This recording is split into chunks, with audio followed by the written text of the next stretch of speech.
Entendi. Ministro Gilmar Mendes, eu consulto Vossa Excelência se podemos chamar o inquérito 3.102 de Minas Gerais juntamente com o inquérito 3.141, igualmente de Minas Gerais, ou se vamos julgá-los separadamente. Vossa Excelência já afirma que os dois podem ser julgados em conjunto. Então, nós temos, nestes dois casos, que eu apregoarei em seguida, uma sustentação oral que será feita em nome do investigado pelo advogado Dr. Luiz Carlos Parreiras Abrita. Não sei se encontra presente. Então, Vossa Excelência, em querendo, já pode aproximar-se da tribuna. Eu vou apregoar os dois feitos. O primeiro deles é o inquérito 3.102 de Minas Gerais, sendo o relator, como já dito, o eminente ministro Gilmar Mendes, o autor é o Ministério Público Federal, o investigado é identificado pelas iniciais NC. O outro inquérito ostenta o número 3.141, vem de Minas Gerais também, o autor é o Ministério Público Federal e o investigado, ou são dois investigados, o primeiro é identificado pelas iniciais NC e o segundo NCJ. Então, ministro Gilmar, Vossa Excelência está com a palavra para o relatório. Vossa Excelência fará o relatório em ambos os casos, já não? Pois não. Presidente, cuida-se de recurso de sentido estrito interposto pelo Ministério Público em face de decisões proferidas, respectivamente, pelos juízes da 11ª Vara Criminal Federal Criminal de Belo Horizonte e 4ª Vara Federal Criminal de Belo Horizonte. O primeiro, o inquérito 3.141 e o outro 3.102, que rejeitou denúncias oferecidas contra Nilton Cardoso e a segunda também contra Nilton Cardoso Júnior. Segundo a inicial acusatória do inquérito 3.141, os denunciados, diretor-presidente e diretor-geral, respectivamente, da Companhia Siderúrgica Pitangui Limitada, teriam declarado a menor valor de remunerações de seus empregados, competências 1 de 2004, 10 de 2004, 12 de 2004 e 13 de 2004, e suprimido informações legalmente requisitadas, valores de serviços realizados por contribuintes individuais e da compra de produto rural de pessoas físicas, da guia de recolhimento do Fundo de Garantia por Tempo de Serviço e na guia de informações à Previdência Social.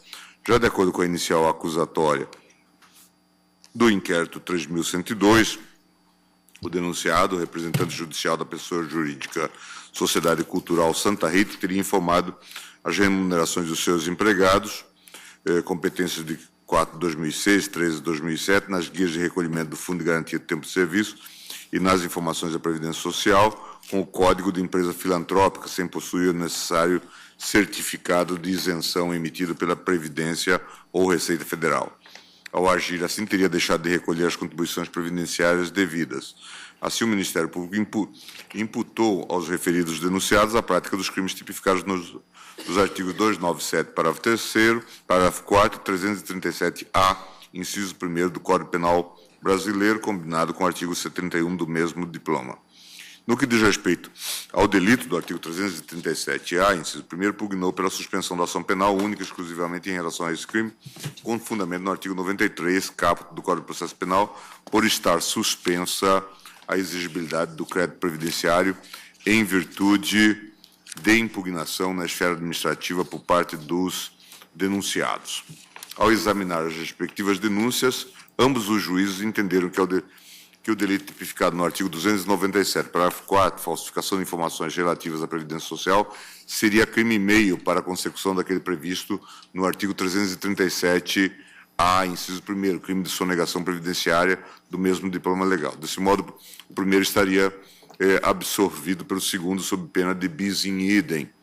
Por sua vez, diante da inexistência de constituição definitiva de crédito tributário, em face da apresentação de impugnação na esfera administrativa, entenderam os juízes que, nos termos da súmula vinculante número 24 do Supremo Tribunal Federal, pela rejeição da denúncia. Contra essa decisão, o Ministério Público Federal do Estado de Minas Gerais interpôs recurso em sentido estrito, sustentou em síntese a existência de concurso formal entre os crimes previstos nos artigos 297, parágrafo 4 e 337-A do Código Penal Brasileiro, argumentou que ambos os delitos possuem potencialidade lesiva independente, classificação do crime do artigo 337-A, inciso 1º, como de natureza formal, inaplicabilidade do enunciado número 24 da súmula vinculante, que versa sobre a impossibilidade de tipificação material dos delitos previstos nos artigos 1º, inciso 1 a 4 da Lei 8.137, antes do lançamento definitivo do tributo, argumentou que o presente óbice não se aplica ao crime do artigo 337-A do Código Penal, que o termo inicial para a contagem prescricional do delito tipificado no artigo 297, parágrafo 4, se daria no momento da ciência do sujeito passivo da ocorrência da prática desse crime.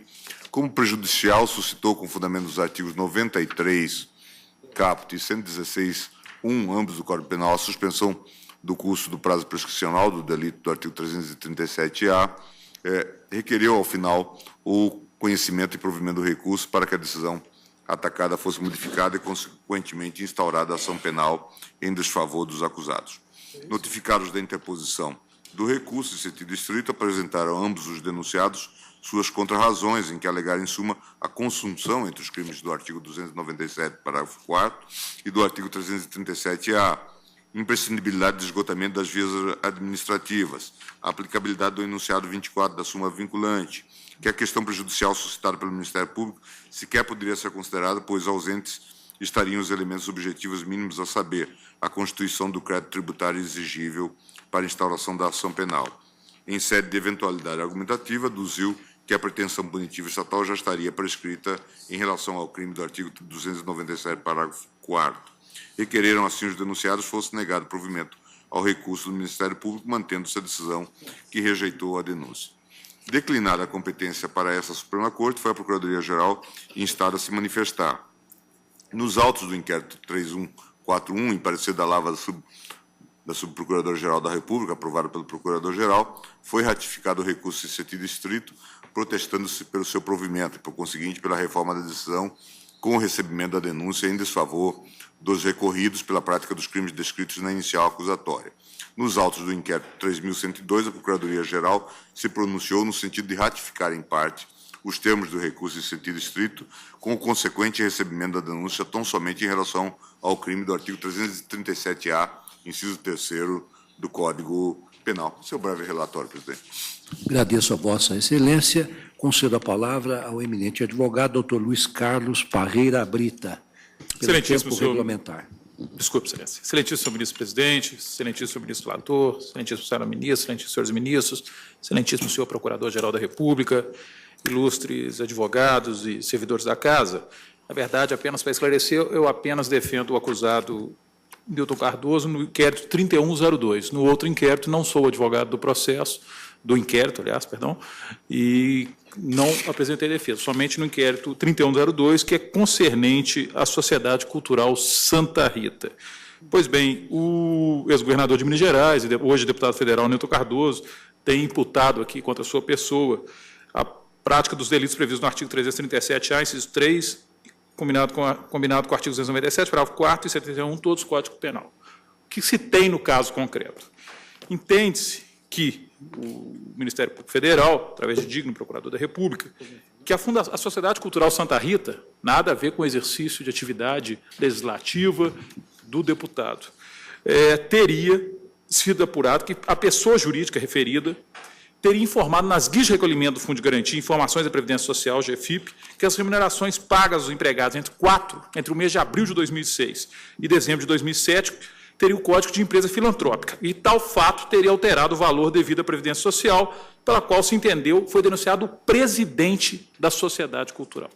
E essa questão é extremamente importante, porque, formalmente, na denúncia oferecida, é aduzido, não narrada a conduta do hoje deputado federal, que ele é réu na ação exclusivamente por ser presidente da Sociedade Cultural. Pois bem, a juíza da 4ª Vara Federal de BH decidiu que está suspensa a exigibilidade do crédito objeto dos autos da infração em razão da discussão no âmbito administrativo contra a aldeia previdenciária, citou, inclusive, habeas corpus desse Supremo Tribunal Federal, HC 81611, e disse mais ainda, em comissão descrita no parágrafo 4º do artigo 297 do Código Penal, constitui na hipótese em apreço elementar do delito tipificado no 337 do mesmo diploma normativo, que, por apresentar objeto material Constituição Previdenciária, configura espécie de tributo de destinação específica e a falsidade documental seria crime meio para supressão ou redução, que é o crime fim, sendo rejeitada a denúncia.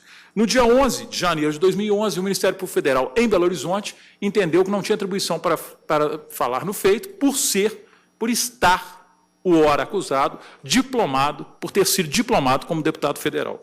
Pois bem, todavia, mesmo reconhecendo a ausência de atribuição, e aí vem uma questão preliminar, ofereceu o recurso em sentido estrito. No dia 11, expressamente manifesta pela ausência de atribuição para atuar no feito, e no dia seguinte, no dia 12, folhas 89 dos autos, interpõe o Ministério Público Federal recurso em sentido estrito. Com a devida vênia e renovadíssimo respeito, o artigo 102.1 da Constituição Federal diz expressamente compete, B, ao Supremo Tribunal Federal processar e julgar as ações penais comuns, Presidente da República, etc., os membros do Congresso Nacional. E o artigo 46 da Lei Complementar 75/93 diz expressamente que incumbe ao Procurador-Geral da República exercer as funções do Ministério Público junto ao Supremo Tribunal Federal, manifestando-se previamente todos os processos de sua competência. Ora, se o Procurador da República, em Minas Gerais, expressamente aduz que não tinha atribuição para falar no feito, porque seria o acusado o deputado federal, e interpõe recurso após essa manifestação, a manifestação foi no dia 11, interpôs recurso no dia seguinte, com a devida vênia, parte legítima para manifestar-se. Aliás, estava vendo o site do Supremo agora há pouco, embora não seja matéria penal, mas há uma discussão, um julgamento, salvo engano, ontem ou anteontem, neste plenário, a respeito da legitimidade do procurador do Estado em apresentar nesta casa uma ação direta de inconstitucionalidade, se entendeu que não deveria, que era o governo, no mínimo, o Procurador-Geral do Estado. Aqui, embora seja matéria diversa, penal, expressamente é o artigo 46 da Lei Complementar 75, que diz que somente o excelentíssimo Procurador-Geral da República, que, aliás, dignamente, como sempre, vem exercendo suas atividades com extrema leonesa e extrema competência, que poderia atuar nesse feito. Jamais ser interposto um recurso pelo Procurador da República do Estado, Procurador da República do Estado de Minas Gerais, com atuação em Minas Gerais, que formalmente reconheceu que sequer tinha atribuição para trabalhar naquele feito, tendo em vista que o acusado já era deputado federal à época. Sendo assim, com base no artigo específico da Lei Complementar 75/93, o 102.1b da Magna Carta, requer seja sequer conhecido o recurso em sentido estrito diante da ilegitimidade ativa do recorrente, Procurador da República do Estado de Minas Gerais, sendo que o feito era de competência exclusiva de Sua Excelência, de seu Procurador-Geral da República. Também, já ingressando na questão meritorial, e especificamente quanto a este inquérito, há expressamente, por isso que fiz a ressalva da diferença dos dois inquéritos, esse refere à Sociedade Cultural Santa Rita. Expressamente na denúncia, assevera-se, estaria comprovada a autoria delitiva, pois o artigo 20 do Estatuto da Sociedade diz que compete ao presidente representar a sociedade judicial e extrajudicialmente. Só que aqui está se asseverando a seguinte matéria: inclusão ou omissão de dados nas informações prestadas para recolhimento de contribuição previdenciária. E o artigo 24 do mesmo estatuto citado pelo Ministério Público Federal na denúncia, ou seja, a pessoa do presidente está sendo incluída só porque ele é o presidente, mas o Estatuto 24 o artigo 24 do mesmo estatuto diz que as obrigações de recolhimento das contribuições fiscais e trabalhistas, bem como a devida escrituração dessas, são efetivadas e supervisionadas pelo primeiro tesoureiro da sociedade. Ora, quem é o responsável, em tese, por fazer efetivamente o recolhimento das contribuições fiscais, bem como a devida escrituração, é exclusivamente o tesoureiro da entidade e não seu presidente. Aliás, busquei também no site do Supremo um HC de relatoria do eminente ministro Celso de Mello, HC 93036 do Rio de Janeiro, que diz expressamente a ausência de imputação de comportamento específico e individualização ao paciente, inexistência ainda de dados probatórios mínimos que vinculem o paciente aos eventos delituosos, inobservância dos requisitos fixados pelo artigo 41 do Código de Processo Penal, peça acusatória que não satisfaz plenamente as exigências legais, inépcia da denúncia, impossibilidade do exercício da ampla defesa, relação entre acusação penal e Estado Democrático de Direito, princípios constitucionais que regem, conformam e limitam a atividade persecutória do Estado. Ora, o acusado está sendo, aqui no caso concreto, está sendo denunciado unicamente por ser presidente e pelas contribuições, em tese, terem sido feitas de forma indevida. Só que, formalmente, se é citado na denúncia o artigo do Estatuto, porque o artigo 20 do Estatuto diz que compete ao presidente representar a sociedade judicial e extrajudicialmente. Mas, com a devida vênia, se é o Estatuto que serve de base para se oferecer uma denúncia, com devido respeito à denúncia oferecida ao órgão ministerial, expressamente o artigo 24 diz que compete ao primeiro tesoureiro fazer o recolhimento. Então, por essa alegação, por expressa ausência de conduta, já que não é narrada a conduta, mas por não ser ele sequer o responsável por esse recolhimento, não poderia, com a devida vênia, o acusado figurar no polo passivo ou ser denunciado na presente ação penal, sendo inepta a denúncia quanto a esta questão, diante da ausência de narrativa de conduta por parte do ora denunciado. Aliás, a matéria concernente ao artigo 337-A tem que ser tratada em conjunto com o 297, porque a denúncia diz que são 2 crimes autônomos, mas a do 337-A, expressamente, há o habeas corpus 81.611 e 8 do Supremo Tribunal Federal, à época, ministro Sepúlveda pertence, que diz o lançamento do tributo pendente de decisão definitiva do processo administrativo, falta de justa causa para a ação penal, suspenso o curso da prescrição enquanto obstar a sua propositura pela falta do lançamento definitivo, que é exatamente o caso em questão. A questão ainda está na esfera administrativa sendo discutida e busca o Ministério Público a continuidade da persecução penal. E não é só. A lei expressamente diz tal questão. A Lei 10.648/03, seu artigo 9º, equiparou, lei em vigor, a aplicação das normas aos tipos penais previstos no artigo 1º, segundo a Lei 8.137, e artigo 168, 337-A do Código Penal. Diz o artigo 9º, é suspensa a pretensão punitiva do Estado referente aos crimes previstos no artigo 1º, segundo a Lei 8.137 e 90. E nos artigos 168 e 337-A, exatamente o artigo aqui em questão do Decreto-Lei 2848, Código Penal, durante o período em que a pessoa jurídica relacionada com os agentes aludidos dos crimes estiver incluída no regime de parcelamento, a pretensão penal não ocorre durante o período de suspensão da pretensão punitiva. Ou seja, se a questão está na esfera administrativa, com a devida vênia, questão legal, não há que se falar no recebimento da denúncia. Aliás, também citei diversos, vou ler apenas parte 1, acordo do TRF, as circunstâncias postas a prática de crime na espécie impõem o exame de elementos subjetivos do tipo, ausência de constituição definitiva do crédito tributário, obsta a persecução penal dos crimes materiais, contra a ordem tributária, precedente do Supremo Tribunal Federal, HC 681, 611 e 18, Superior Tribunal de Justiça, ministro, agravo 831992, relator, ministro Arnaldo Esteves. Contra o outro delito, também trazido como perpetrado na denúncia, sem narrativa com a devida vênia no que tange ao ora denunciado, entendeu o juízo de primeiro grau. A falsidade documental que tem por escopo suprimir ou reduzir o tributo não é delito autônomo, mas sim crime meio para supressão ou redução, que é o crime fim. Ora, diz o artigo 297, falsificar no todo ou em parte documento público, alterar documento público verdadeiro. Nas mesmas penas incorre quem omite nos documentos mencionados, vamos segurar as pessoais, remuneração, vigilância do contrato de trabalho e prestação de serviço. A denúncia narra que o fim objetivado era a sonegação. Era a prática de supressão para a diminuição da contribuição dos valores devidos de contribuição previdenciária, artigo 337-A. Como elementar do tipo, necessariamente tem que haver a inserção dos dados, porque sem a prestação de qualquer informação, não há qualquer contribuição a ser realizada, seja maior ou menor. Por óbvio, com devido respeito à denúncia oferecida, não haveria como se perpetrar o delito de redução dos valores de contribuição sem que se fizesse a inserção dos dados tidos aqui como falsos. Ora, portanto, aquele crime alegado pelo Ministério Público parte integrante do itinerário para configurar, em tese, o suposto crime de sonegação do artigo 337. Sem a inserção de dados, não há configuração do crime. Logo, como já, aliás, questão também decidida por inúmeras vezes pelo STJ, cito aqui diversos acordos, é o crime do artigo 297, crime meio para a prática do crime fim, que, em tese, alega o Ministério Público, seria o crime do artigo 317, não configurando delito autônomo, e cito aqui decisão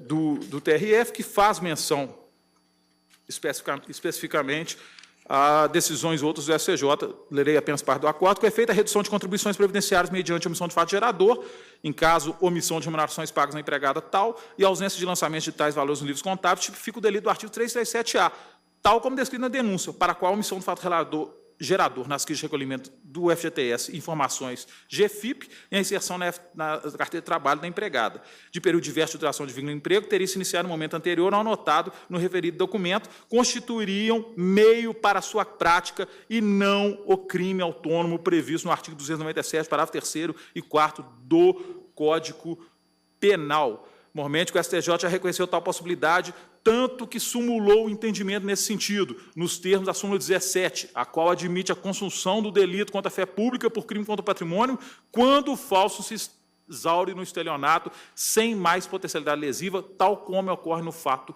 em concreto. Ou seja, decisão do TRF citado nas contratações recursais, que se amolda exatamente ao caso em questão. Inclusive, também Delmanto, no seu Código Penal comentado, diz expressamente como a razão também manifesta a falta de justa causa para ações penais que venham a ser movidas imputando exclusivamente o crime meio de falsidade ideológica, falsidade material e de documento falso, como algumas denúncias têm feito, em caso de demora do FIS para lavar a atuação fiscal. Haja assim por vezes para evitar a pressão penal, tendo em vista ser pacífica a doutrina e a jurisprudência de nossas cortes superiores, no sentido de que o mesmo crime fim tributário, no qual se inclui o descaminho por ter a mesma natureza, absorve o crime meio do falso ideológico, do falso material e do uso de documento falso, sendo evidente a falta de justa causa para as ações penais. Código Penal comentado, 8ª edição, São Paulo, Sairava, Delmanto, 2010, parte 975 e 976. Diante de todas essas considerações, e digo, as considerações são referentes exclusivamente ao inquérito 3102, porque trata especificamente dessa matéria, inclusive dessa matéria estatutária, que é de fundamental importância, porque é narrada na denúncia exclusivamente, incluído o acusado na denúncia, exclusivamente por ser o presidente da entidade, não por ter praticado qualquer ato, sendo que expressamente o estatuto diz que a atribuição era de outro, do tesoureiro da entidade, e com a devida vênia, diante da ausência de narrativa, diante formalmente do crédito tributário está suspenso, diante do fato do crime meio, o artigo 297 não ser crime autônomo, ser crime meio em tese para a suposta prática do artigo 337. E ainda, diante das considerações iniciais da legitimidade ativa recursal do digno representante do Ministério Público no Estado de Minas Gerais, diante da falência de atribuição naquele momento para atuação no feito, requer seja negado provimento ao recurso do órgão ministerial. Muito obrigado, senhor presidente. Agradeço a Vossa Excelência. Devolvo a palavra ao ministro Gilmar Mendes, relator dos dois inquéritos. Presidente, preliminarmente, eu estou afirmando que deve se afirmar a improcedência das alegações do recorrido quanto à ilegitimidade ativa da entidade ministerial para a interposição do recurso em sentido estrito. Como ressaltado pelo próprio Procurador-Geral, a despeito do Ministério Público ter, na primeira instância, apresentado este recurso em momento posterior à diplomação de Newton Cardoso como deputado federal, assim o fez unicamente em razão do tempo exíguo para recorrer da decisão que rejeitou a denúncia oferecida. Além disso, a Procuradoria da República em Minas Gerais requereu, especialmente em data anterior à interposição do recurso, a remessa do presente feito ao Supremo em plena observância aos artigos 53, parágrafo 1º e 102, inciso 1 da Constituição. Ratificados posteriormente os termos da denúncia oferecida no juízo de origem pelo Procurador-Geral, não há de ser questionada a legitimidade ativa da entidade ministerial para interposição do recurso a ser ora apreciado. A jurisprudência da Corte, aliás, é assente quanto à possibilidade do Procurador-Geral ratificar atos processuais praticados pelo Ministério Público Estadual em primeira instância. Eu cito até o inquérito 2471 da relatoria de Vossa Excelência, reclamação 7358 da relatoria da ministra Ellen Grace. Pois bem, quanto ao mérito, cumpre analisar o acerto ou desacerto da decisão ao reconhecer que a falsidade documental é crime meio para supressão ou redução de tributo. Eu repasso aqui as lições a propósito de Toledo e Hungria, e digo que o Supremo, no julgamento do habeas corpus 84453 da relatoria do ministro pertence, assentou o entendimento no sentido que o delito de sonegação fiscal absorve de falsidade ideológica quando este é necessário para a própria configuração típica daquele. Vale transcrever a seguir a ementa desse julgado crimes contra a ordem tributária, quadrilha e falsidade ideológica, o aperfeiçoamento do delito de quadrilha ou bando não depende da prática ou da punibilidade dos crimes a cuja comissão se destinava à associação criminosa. Por isso, a suspensão da punibilidade de crimes contra a ordem tributária imputados a membros da associação para delinquir por força da adesão ao refis não se estende ao de quadrilha. O crime contra a ordem tributária absolve os de falsidade ideológica necessários à tipificação daqueles, não, porém, o falso cometido na organização da quadrilha. Dessa forma, é possível concluir que, em relação aos fatos imputados aos denunciados, o delito do artigo 297, parágrafo 4º, há de ser considerado absorvido pela suposta prática do crime do artigo 337-A, inciso 1º. Passo, então, a analisar a segunda questão, em síntese, a necessidade ou não de constituição do crédito tributário como condição objetiva de punibilidade na hipótese da ação penal que tem como objeto o crime de sonegação da contribuição previdenciária previsto no artigo 337-A do Código Penal. Da leitura do dispositivo 337-A, tem-se a conclusão de que se trata de tipo misto, alternativa em que os núcleos são suprimir, eliminar, desaparecer, extinguir e reduzir, diminuir, que se perfectibiliza mediante as condutas descritas nos incisos 1 a 3. Considerando a objetividade jurídica do delito, prima facie, é difícil sustentar que as condutas que importam em suprimir ou reduzir a contribuição previdenciária estejam desvinculadas de qualquer resultado naturalístico. É fato que, quanto à natureza desse crime, a doutrina divide-se, atribuindo-lhe ora natureza material, e aí temos Delmanto, Luiz Regis Prado, ora formal, Guilherme Souza Nucci, César Roberto Bittencourt.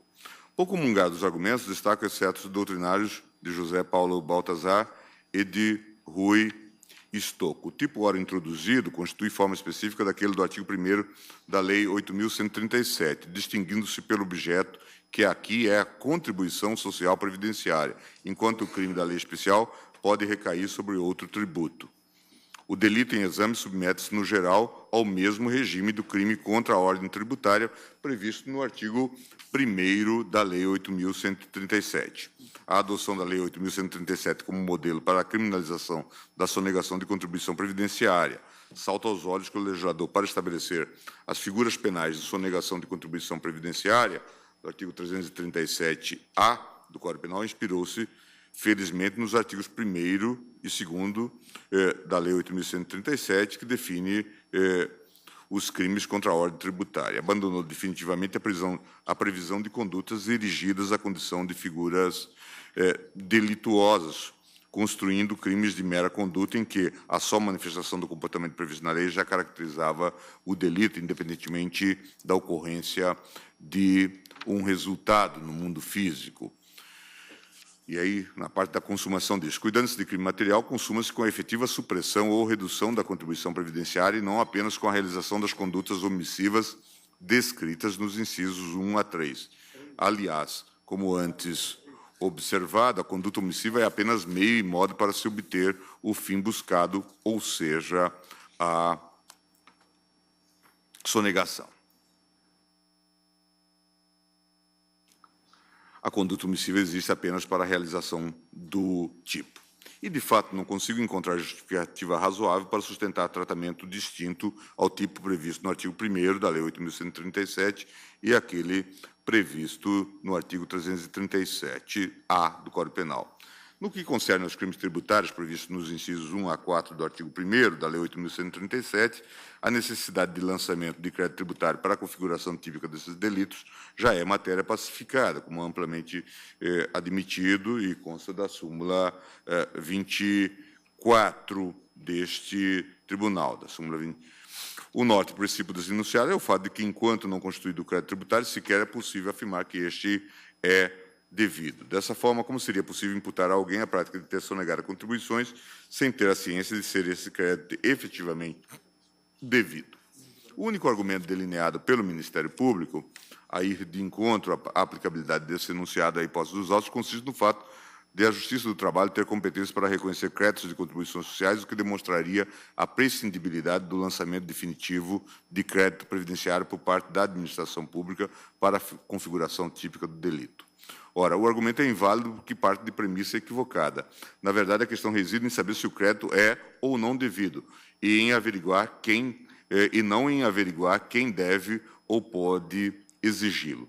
Acrescentando-se, por respeito à argumentação, que a competência reconhecida à Justiça do Trabalho para executar as contribuições previdenciárias é aquela decorrente das sentenças que proferiram o artigo 114(8) da Constituição. Logo, o pressuposto de exigibilidade é a constituição do crédito pela própria decisão trabalhista.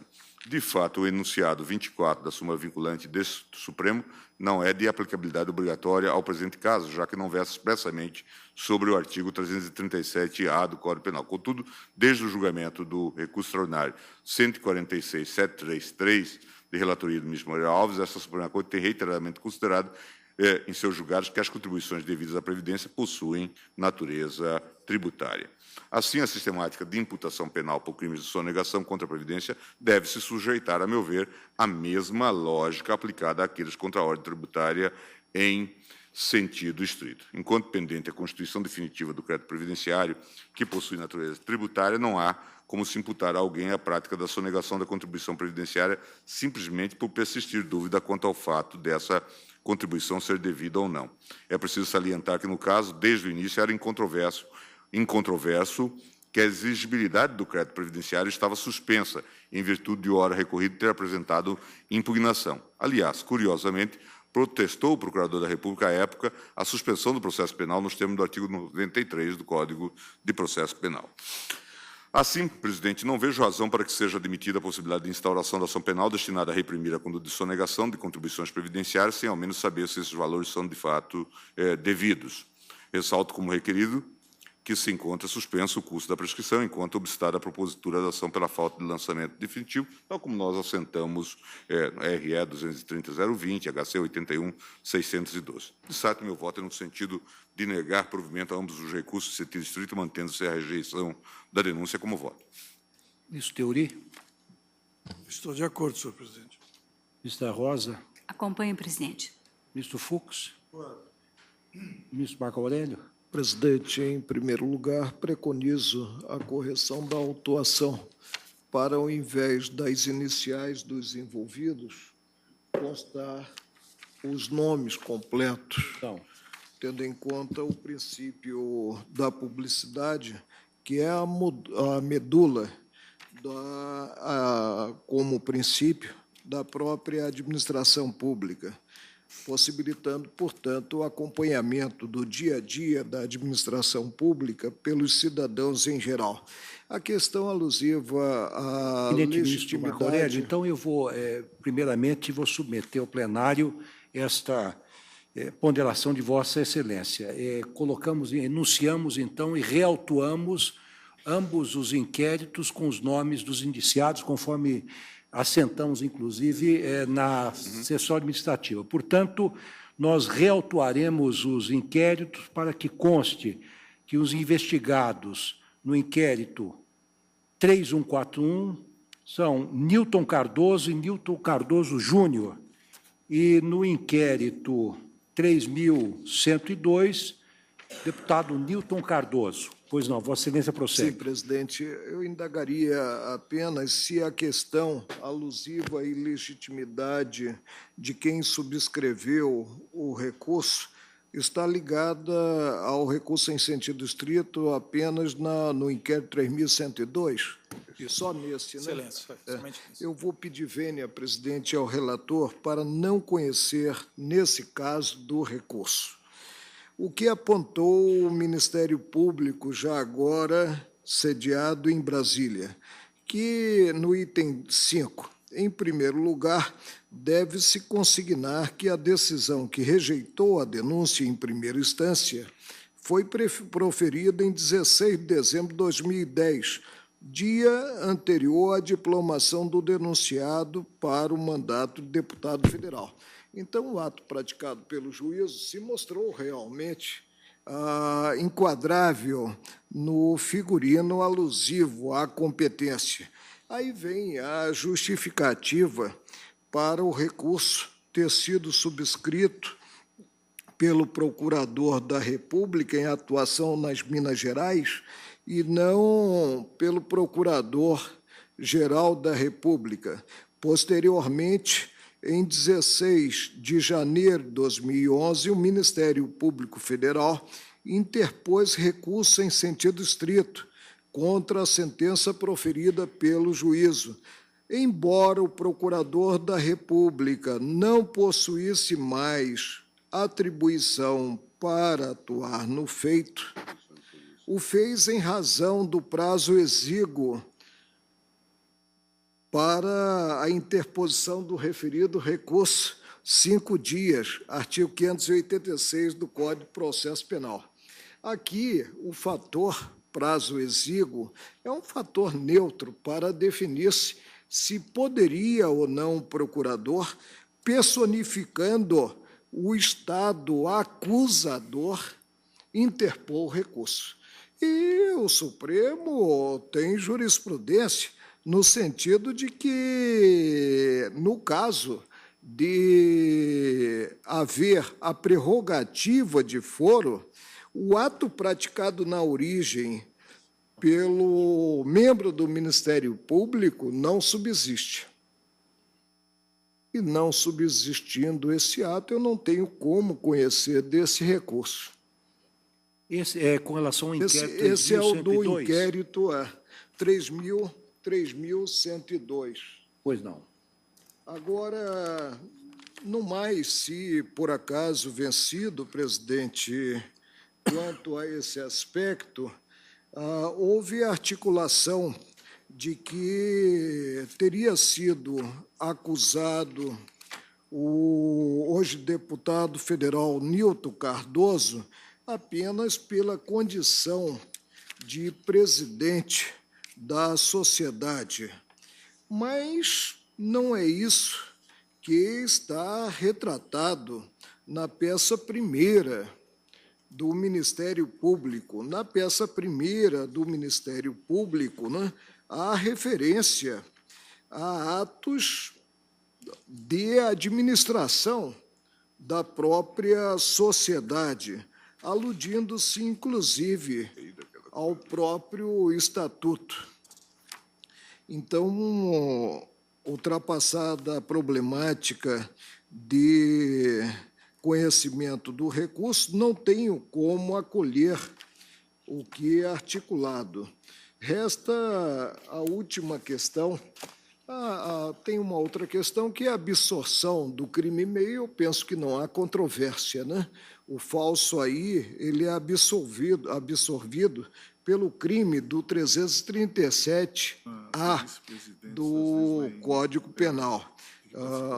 Comungo com o ministro relator no particular. A última questão está ligada em si à existência de processo administrativo em que os interessados se insurgiram contra os autos de infração.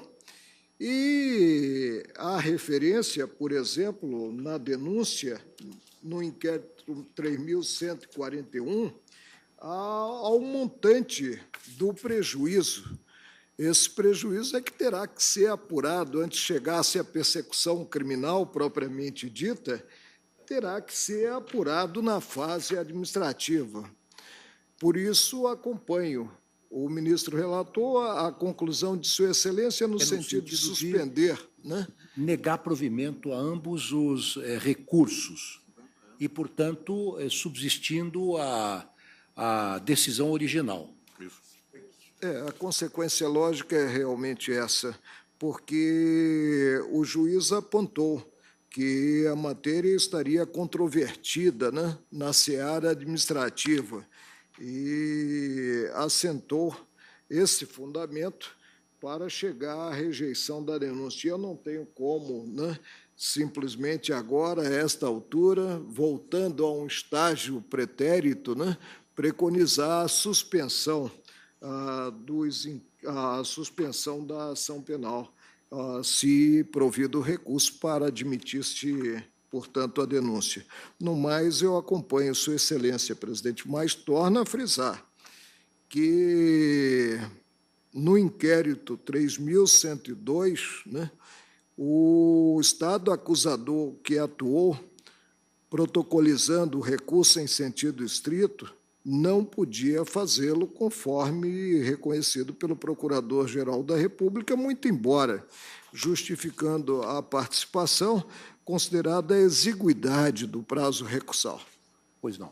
Então, Vossa Excelência, Conheço. no artigo no inquérito 3.102, não conhece do recurso no inquérito acompanha o relator. acompanha o relator.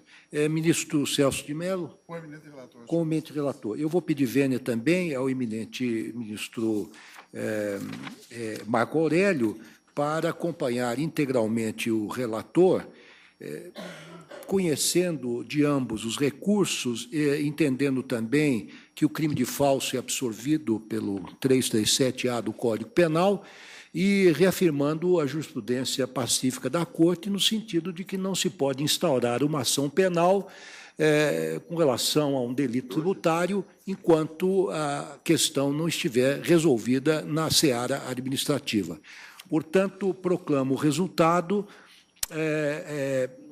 por unanimidade no inquérito 3.141, negaram provimento ao recurso.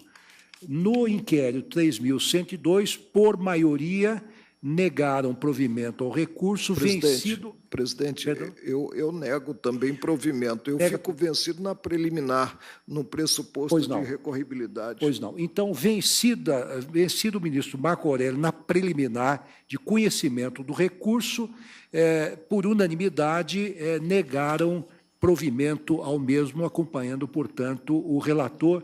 Esse é o resultado do julgamento.